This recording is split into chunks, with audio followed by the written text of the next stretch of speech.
గుళ్ళో నమస్కారాలు చెప్పకూడదని ఆ లోపల గర్భగుడిలోకి నెమనుకోవాలి. స్వామి నడవండి, స్వామి చూసి వెనక నడవండి. చెప్పకూడదని ఏం లేదు.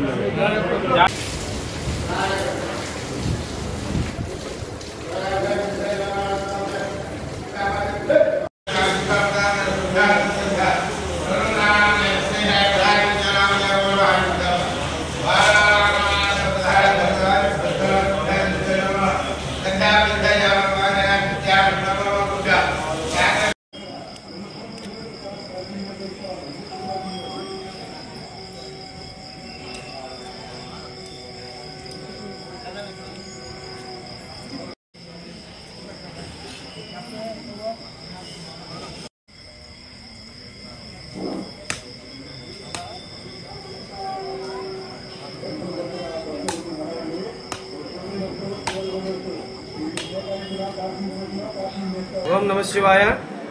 वागर्धर्व संपत्तो वागर्ध प्रतिपत्ते जगतस्तु सर्ववंदे पार्वती परमेश्वरौ। మన ఉన్నది శ్రీ బాలచాముండేశ్వరి సమేత అమరేశ్వర స్వామి వారి సుప్రసిద్ధ ప్రథమ పంచ ఆరామ క్షేత్రము అమరారామము అమరావతి. ఇవాళ రోజున మహాశివరాత్రి పర్వదినాన్ని పురస్కరించుకొని స్వామివారిని దర్శించుకోవడానికి ఎంతో మంది భక్తులు ఈ క్షేత్రానికి విచ్చేస్తూ ఉన్నారు. ఇలా విచ్చేసేటువంటి భక్తులందరికీ కూడా ఎటువంటి అసౌకర్యాలు కలగకుండా వారందరూ శ్రద్ధాభక్తులతో స్వామివారిని దర్శించుకోవడం కోసం అని చెప్పనేసి దేవస్థానం వారు వారందరికీ తగిన ఏర్పాట్లు చేయడం జరిగింది. కావున భక్తులందరూ కూడా స్వామివారి యొక్క అనుగ్రహకు పాత్రలు కాగలంటూ కోరుకుంటూ ఉన్నాము. అలాగే ఇవాళ రోజున నదీ స్నానం చేయడం అనేది ఎంతో పుణ్య ఫలితాన్ని ఇస్తుంది. అయితే మనకి ఇక్కడ ప్రకృతి రీత్యా అంత జలం లేని కారణంగా షవర్ బాత్ ఏర్పాటు చేశారు. కావున భక్తులందరూ కూడా దేవాదాయ శాఖ వారికి సహకరించి ఆ షవర్ బాత్లోనే స్నానం చేసి ఎవరికి కేటాయించినటువంటి వారి వస్త్ర మార్పు గదుల్లో వారి వస్త్రాలు మార్చుకొని స్వామివారి యొక్క దర్శనానికి అభిషేకాలకి రాగలరని చెప్పేసి కోరుకుంటూ ఉన్నాము. ఇవాళ రోజున శివరాత్రి అంటే 11 మాస శివరాత్రులు కలిస్తే ఒక మహాశివరాత్రి. ఈ మహాశివరాత్రి నాడు అంటే లింగం ఉద్భవించిన కాలం అనమాట, అంటే లింగోద్భవ కాలము అంటారు. మనకి శివపురాణం ద్వారా తెలుస్తుంది ఏంటంటే పూర్వం ఈ విష్ణుమూర్తికి అలాగే బ్రహ్మకి తమలో తాము మేము గొప్ప అంటే మేము గొప్ప అని చెప్పిన ఒక ఆధిక్య పోరు వచ్చినదిట.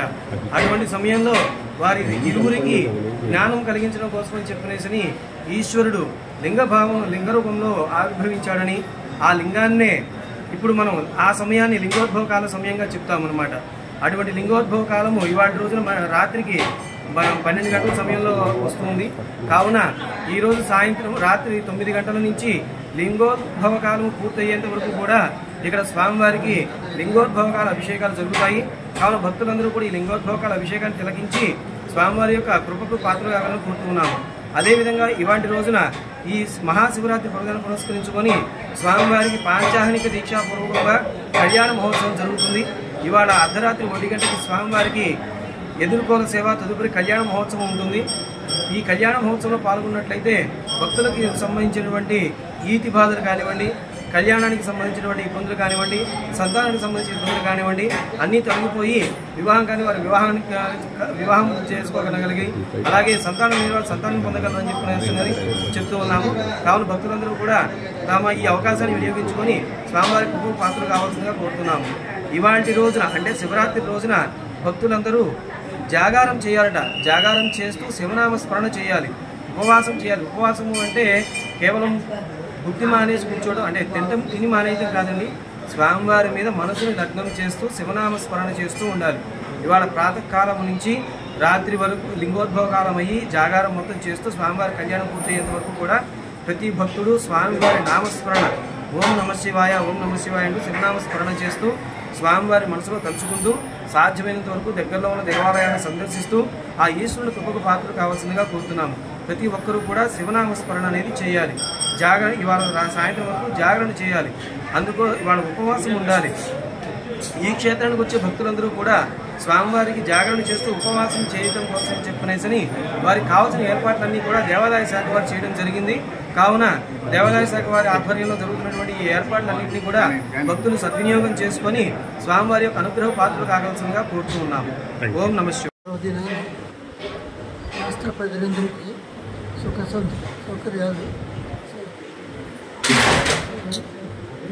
చెప్పి ప్రార్థించుతూ అందరికీ సుఖంగా ఉండాలని వేడుకుంటున్నాను. మీ పేరు? నా పేరు మురళీకృష్ణ ప్రసాద్. రాజావాసిరెడ్డి మురళీకృష్ణ ప్రసాద్. నేను 15 సంవత్సరాలుగా ఈ దేవాలయానికి శ్రీరంగా ఉంటుంది. సరే, ఈ దేవాలయం ప్రాశస్త్యం ఏంటి? మీ గురువులు దీనికి ఏ విధమైన సేవలు చేశారు? మీరు కూడా సేవలు చేస్తున్నారంటే ఏంటి ఈ భాగ్యం ఎలా కలిగింది? స్వామి కృప, ఇది భగవంతుడు ఇచ్చిన ఆపర్చునిటీ. మా పూర్వీకులు 1798 సంవత్సరాలు ఈ దేవాలయాన్ని అభివృద్ధి చేసి నిత్య దీప నైవేద్యాల కోసం చాలామందికి ఈ నామలు వచ్చి 2 సంవత్సరాలు ప్రస్తుత గవర్నమెంట్స్ మిమ్మల్ని 2010లో చైర్మన్గా నియమించుకున్నాను. సో ధర్మం నిరోధితుడికి దినాల్లోనూ మాసతో దీనికి ఒకసారి కమిటీ మీటింగ్స్ వచ్చి మా సత్యమైన మా సర్వీసెస్ ఈ దేవాలయానికి సమస్య లేని ఇల్లు ఉండదు, పరిష్కారం లేని సమస్య ఉండదు. బంధాలు గొప్పవి, బాధలు చిన్నవి.